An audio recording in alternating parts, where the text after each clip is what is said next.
Well, guys, as you could see from the title, I went and did it again. I saw Joker 2 again because I'm pretty sure it's about to disappear from movie theaters given how dismally it's done at the box office. And I found myself wanting to watch the first part of the movie. I ended up staying for almost all of the movie. I left when I had to leave because I knew the events that were coming at the end. I just couldn't handle seeing them happen again. I left just before the prison rape and the subsequent humiliated defense statement in the court and the subsequent betrayal by Arthur/Joker at the hands of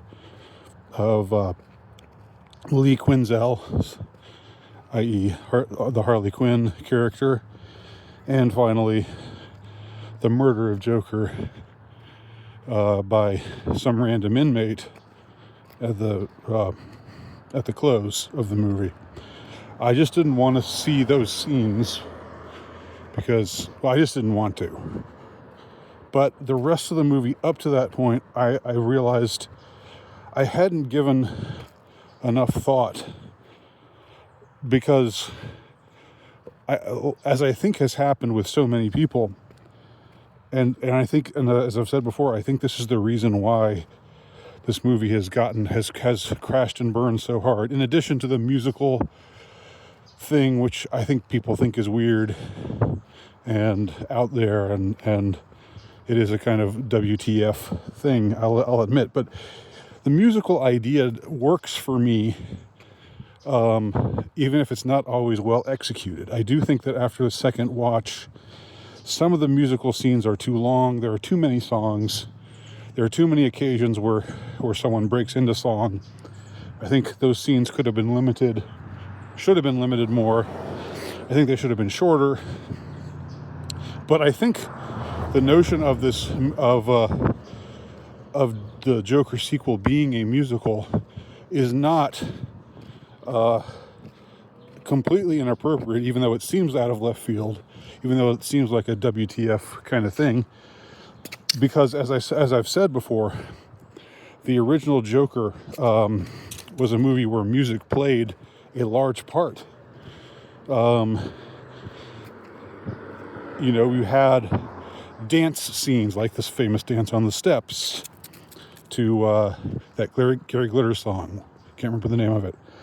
And other scenes where music is playing. That's Life, which I guess is a Frank Sinatra song, and a couple other songs that come up at moments that are important. And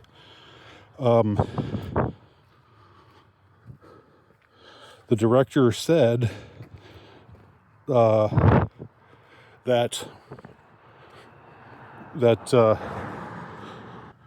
director Todd Phillips, I blanked on his name, said when Joker came out that he said he saw the Arthur Fleck character as someone who had music in his soul. And you see that, and there's of course the sort of Tai Chi dance number, which I think people, which was weird in the original, but people didn't think it was weird. People were into it. People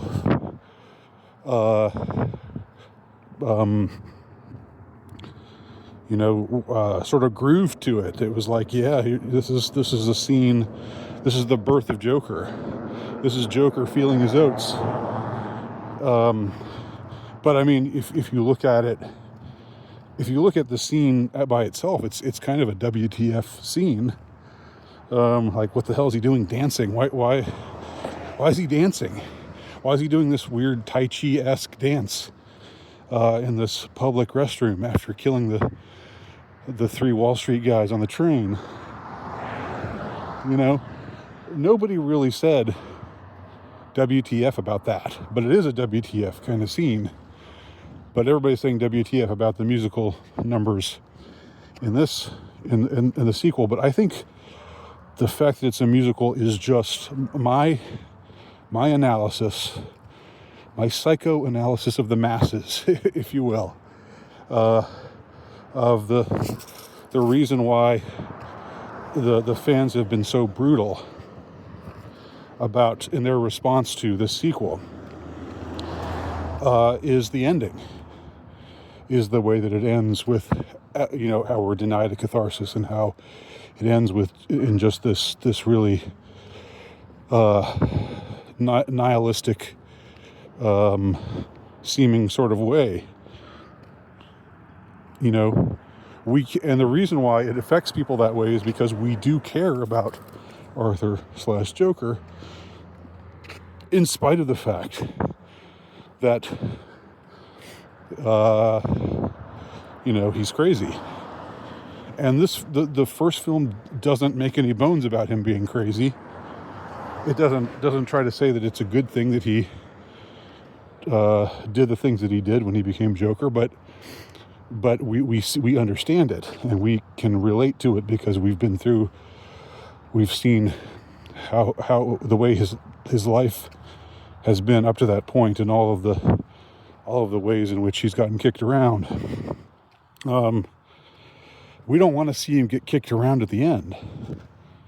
And so I think to have it end that way, with him getting prison raped, and then being humiliated, and then getting betrayed by his love, Harley, even though it's clear that she's no damn good. It's clear that she is not good for him, that she's not leading him down the right path. That she's this crazy BPD psycho who only relates to Arthur's own psycho side. She doesn't care about Arthur Fleck, the man. She wants the fantasy. So I actually think that the through line with Harley Quinn, with Lee Quinzel, is I actually think it makes sense, and I think it's a strength of this movie. And I think anyone who would say who would say that this movie is woke, ask yourself. Now, I know you probably haven't even seen the movie, but if you have seen it, ask yourself, would a woke movie portray a woman like this? Would a woke movie have the Harley Quinn character, the heroine, the anti-heroine of the story, turn out to be this psycho bitch who stabs him in the back? Would that be? That sounds close to what some people would call misogynistic. I'm not saying it's misogynistic, but it definitely doesn't sound woke. It definitely doesn't sound feminist. So I am. Let's see. I'm sticking with my initial assessment that this movie, the kind of talking points that have prevailed regarding this movie are dead wrong. But it doesn't even matter. It doesn't matter what I say about that, because it's like, I can't spit against a tidal wave. Oh boy, here comes a car to run me down. Here comes Antifa. Oh, thank God, they missed me. That's the prevailing notion, is that Todd Phillips decided that he hated the audience who loved his first movie, and he just made the second movie end the way that he did to spite that audience. I don't think that holds up. For one thing, he's never said anything that would indicate that that's how he feels. In fact, he said the very opposite in an interview. There's a fake interview, of course. I've covered this. I've talked about this. there's a fake interview that probably a ton of people have seen that's posted on Instagram, and I'm thinking most of the people who have seen it have not verified it. But you can go. It's my video. Don't be rage baited. You can go back and look at that video and see how this supposed interview with Todd Phillips, where he says all the woke stuff like, "Oh, we've got to decenter masculinity and all this kind of crap." It never happened. That interview didn't happen. It's not anywhere on the internet. It's something that was fabricated. It's fake. And I show in that video an actual interview with Todd Phillips where he says the opposite. He says, like the interviewer asked him, "Is this film a commentary on toxic fandom?" And he says, "No, that's not what it's about." And he goes on to say this is about, the idea that after you become famous for doing something, after Arthur Fleck, who was a nobody, became famous by becoming Joker, became this folk hero, then he just got loved by the people for Joker, but those people who loved him for being Joker didn't care about Arthur Fleck, and the same holds true for Lee Quinzel, the Harley Quinn character. And that makes sense. That's totally there in the movie, and it's not discontinuous from the first movie. So I guess what I'm saying here is, in a way, a defense of the second movie. It's a measured defense. It's a mitigated defense, because I still think this was a pretty blatant misfire. But I don't think it was done. I don't think this movie was made in an effort to spite the fans of the original. And some of you might say, why are you simping so hard for Todd Phillips? I'm not. I'm honestly not. I don't defend some of the things he does in this movie. But I don't think he did them out of malice for the people who loved the first movie. I think the situation was this. I think he didn't want to do a sequel. He thought that Joker was a standalone and didn't want to make a sequel, but the executives at Warner Brothers or wherever twisted his arm and sweetened the pot. And, they said, well, eventually I think it came out that he's getting $20 million for it, and Joaquin Phoenix is also getting $20 million. I don't think either of those guys is like really interested in the money per se, but I do think someone offers you $20 million, obviously he didn't have to give in. I fault him for that. He didn't have to make a sequel, but I think what the rationalization was, okay, well, we'll give them this sequel, but we're going to do it our own way, and we're going to, he, as he puts it in some interview, we're going to swing for the fences here again. We're going to go off in a direction that's maybe unexpected. And boy, did he ever do that. But it was a misfire. And I'm wrong. I was wrong because I thought his instincts were sound, because they were so sound in the first movie. The first movie is close to perfect in my eyes. I just think it's a great, great movie. You can disagree if you want, but I think you're wrong. So I everything came together so well with all of the people who were responsible for the first Joker, and so I saw that all the same people were coming back, the same director, the same writer, the same star, and I thought, they've got this, and I was wrong to an extent. Now, I would still say this movie is not terrible. I hold to that. I don't really think my assessment of Joker 2 is any different than it was before.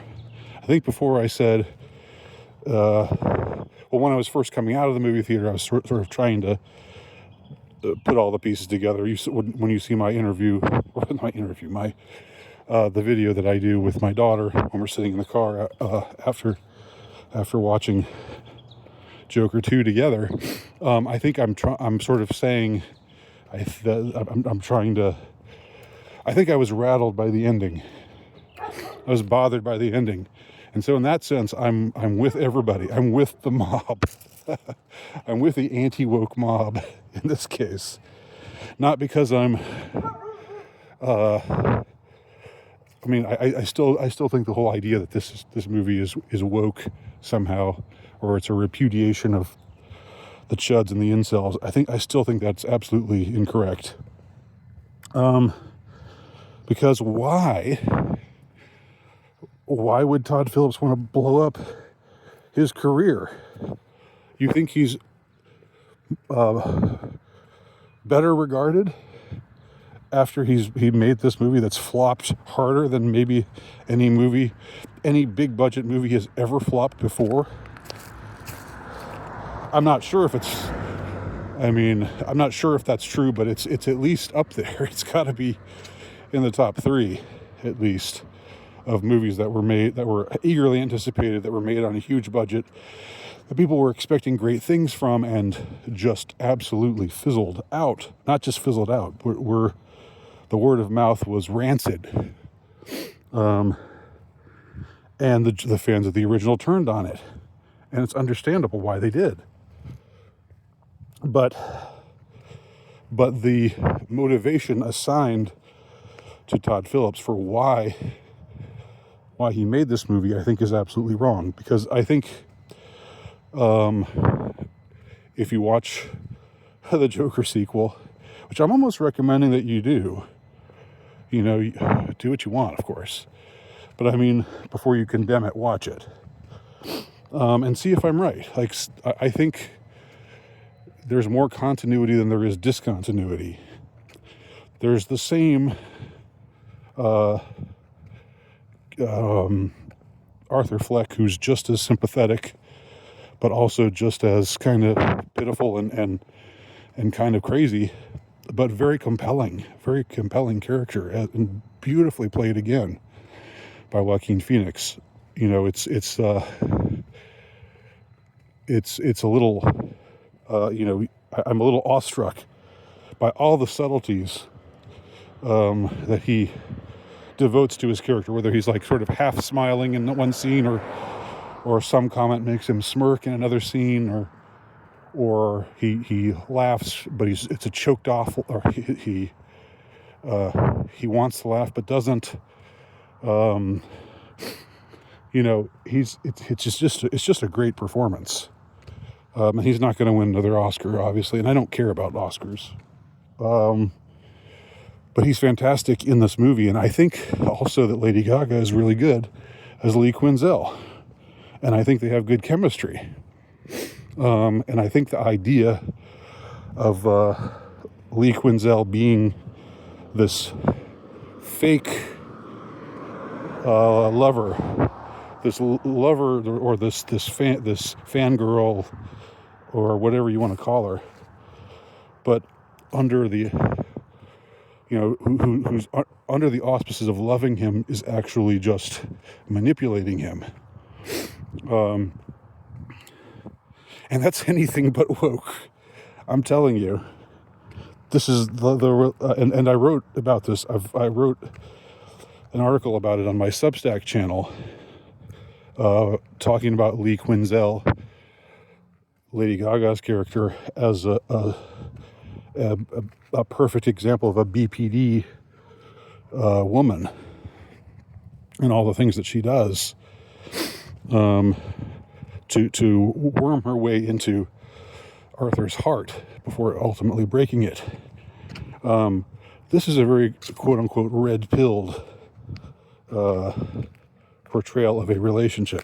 It's just getting ignored because all people are really preoccupied by is the ending, and how much of a blight the ending is, and how much it seems to just rob us of all hope. And I think everything else that people are saying, like complaining about it being a musical, complaining about being a courtroom drama, again, I can't speak for everybody, but I'm saying, maybe it's true that people didn't like the courtroom drama stuff. Maybe it's true that people don't like the musical stuff. And it's true that the music scenes go on too long and there's too many of them. But I think the real reason, the gut level reason why the fans of the original turned on the second movie so thoroughly, is the ending, is the way that it ends. What it does to Arthur in the end. So anyway, those are my thoughts. Let me know if I'm wrong.